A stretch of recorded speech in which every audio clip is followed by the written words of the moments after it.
everybody, I'm Vera Stewart and welcome to the VeryVera show. We're so glad you decided to join us tonight, and I'm happy to have my friend Suprina Henley back with me. You know, Suprina, we started out the year together this year. We did. We're going to get you guys on the lighter side, and you know, this time of year you're turning on the TV and it's all about which diet program you're going to do and which exercise bike you're going to buy and all of that. And Suprina's idea is that you just need to make some substitutions.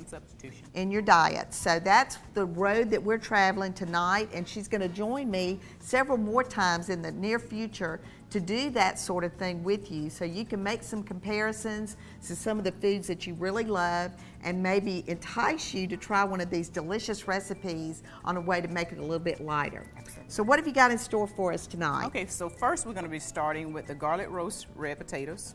Okay. And then we're going to move on to our sauteed kale. The potatoes would be in substitute of? So we'll think about our traditional country style mashed potatoes with the gravy and the cream and the butter. So this is a different way of looking at it. Okay. It's something that's a little bit more conscious for the hips. But it's good. But it's good. Okay. But it's good.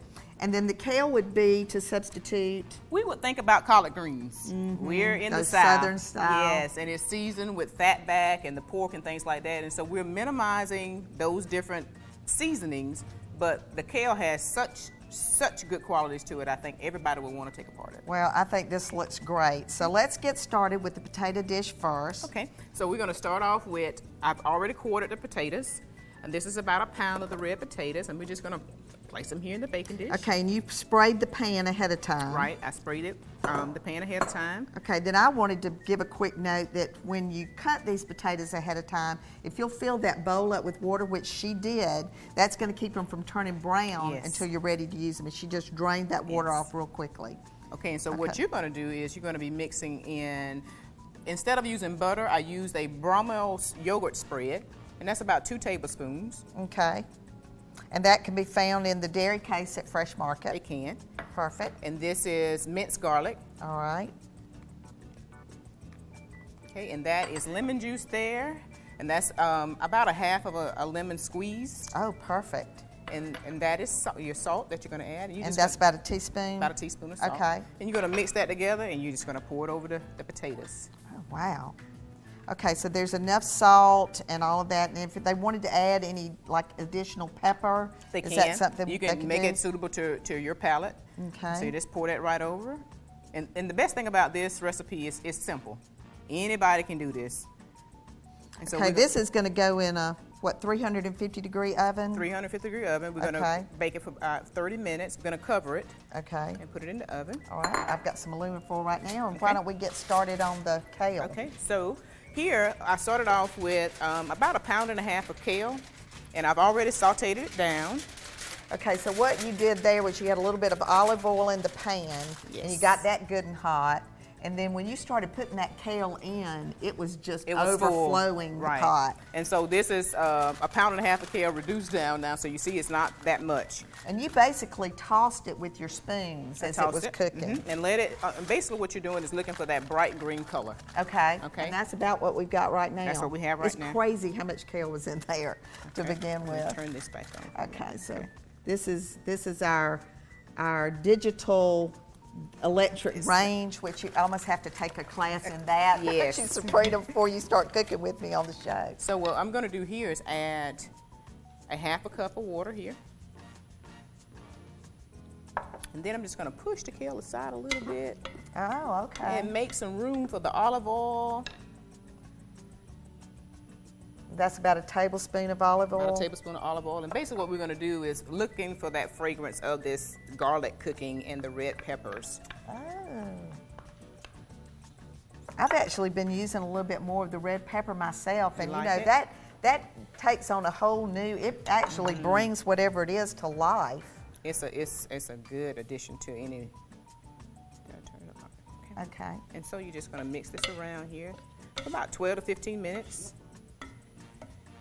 And while that's cooking down, I'm going to give the viewers a little tip. Okay. Here. So we talked about the kale, and so when you buy kale, it looks just like this. And so if you want to cook the kale, you want to go ahead and what they call rib it. Okay. And the simple way that I do is take a knife, and I just go right down the spine of the kale and easily rivet. You don't want to cook with this thick stem here. It's very bitter to the taste, and you just rib it that way. And I finally chopped the kale up kind of coarsely, and then I put it in my pan. Very easy. Perfect. Very easy. Well, we've got some more wonderful tips coming up, so I hope you'll get comfortable and come back with us in just a few minutes. We're going to get started on that delicious marinated salmon dish.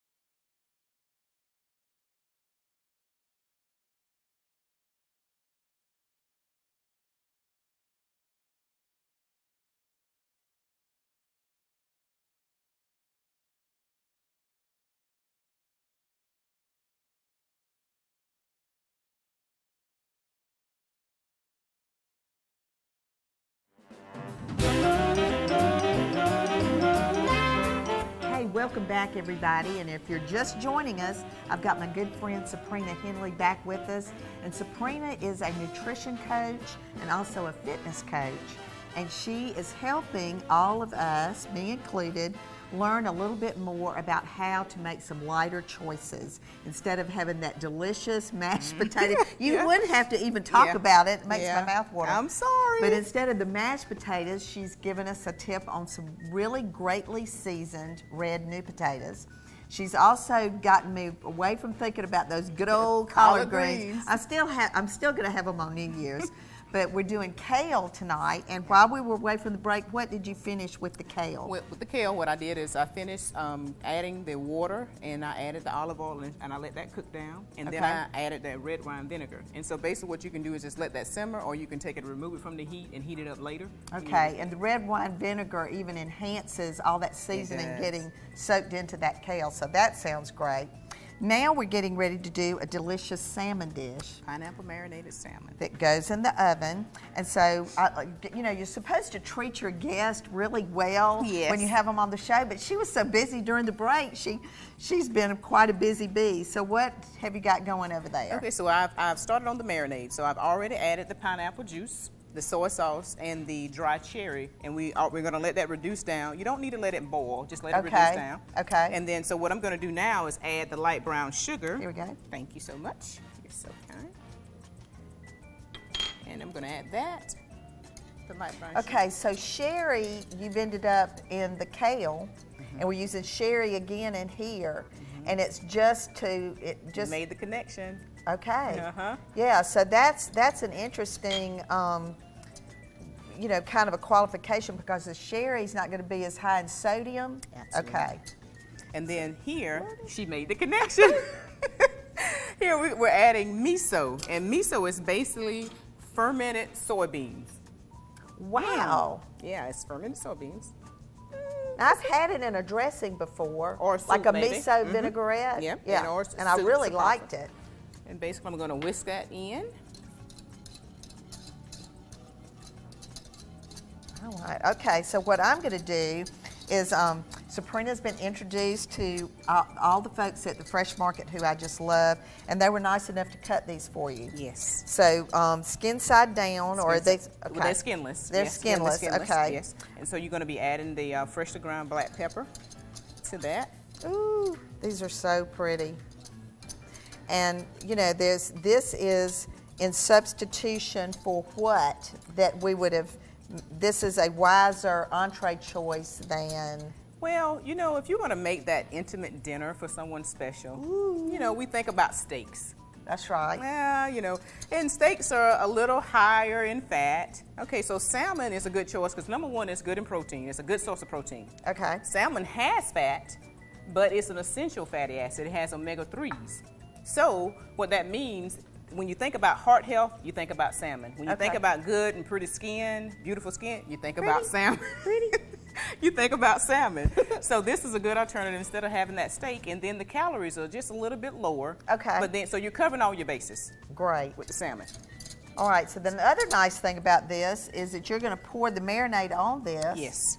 It's going to sit in the refrigerator while for about 30 minutes. While we're away for a few minutes, but then you get to bake it in the same dish. So you marinate and bake. Easy. So we easy keep it simple. on cleaning. So let's get that on there. Okay. So we're gonna add this, and what you want to do is once you add it, you want to just coat both sides of the fish. Okay, so I'm gonna flip them over. Yeah, be careful. Okay. Okay. All right.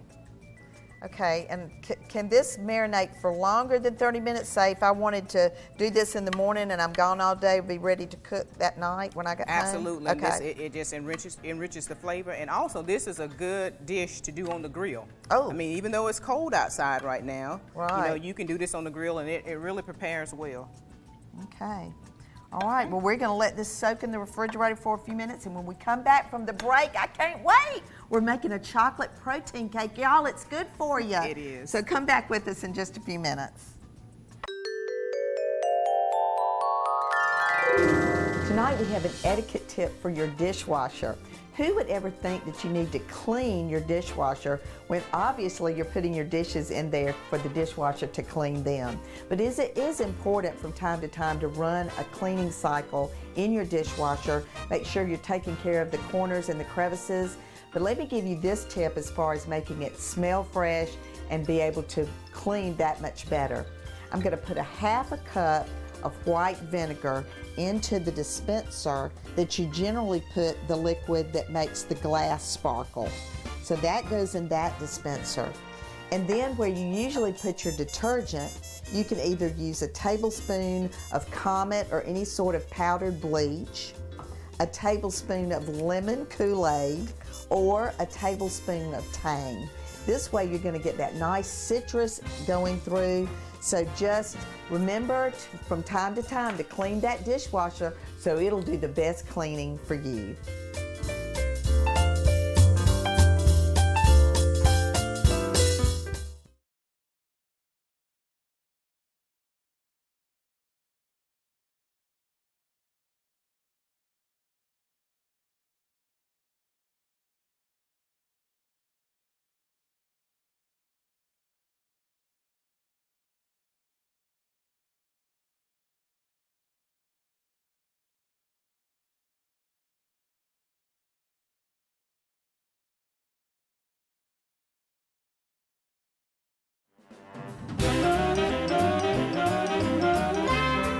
Welcome back, everybody, and we are well on our way to a delicious lighter side dinner for two or dinner for four or dinner for a crowd, and they won't feel like they're eating light because it's going to be so delicious. And I certainly want to remind everyone that all of our recipes are available at Vera at NBC26.tv. So I want you to try some of these things. And you know, Suprina, it just wouldn't be the VeryVera show if we didn't have chocolate, peanut butter, and something sweet. So you have hit the nail on the head here.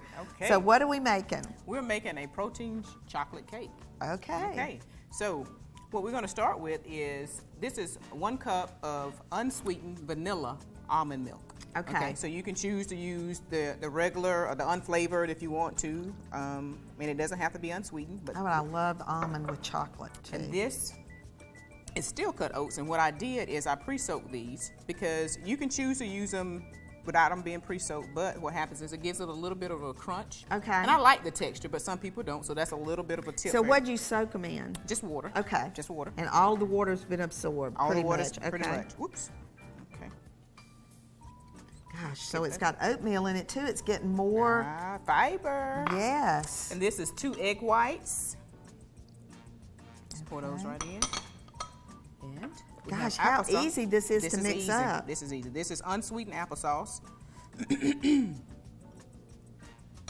I love everything so far. And this is cocoa. Okay, so that's about 2 tablespoons. 2 tablespoons of cocoa. All right. And I'm gonna save the peanut butter for last. Okay. This is protein powder, okay?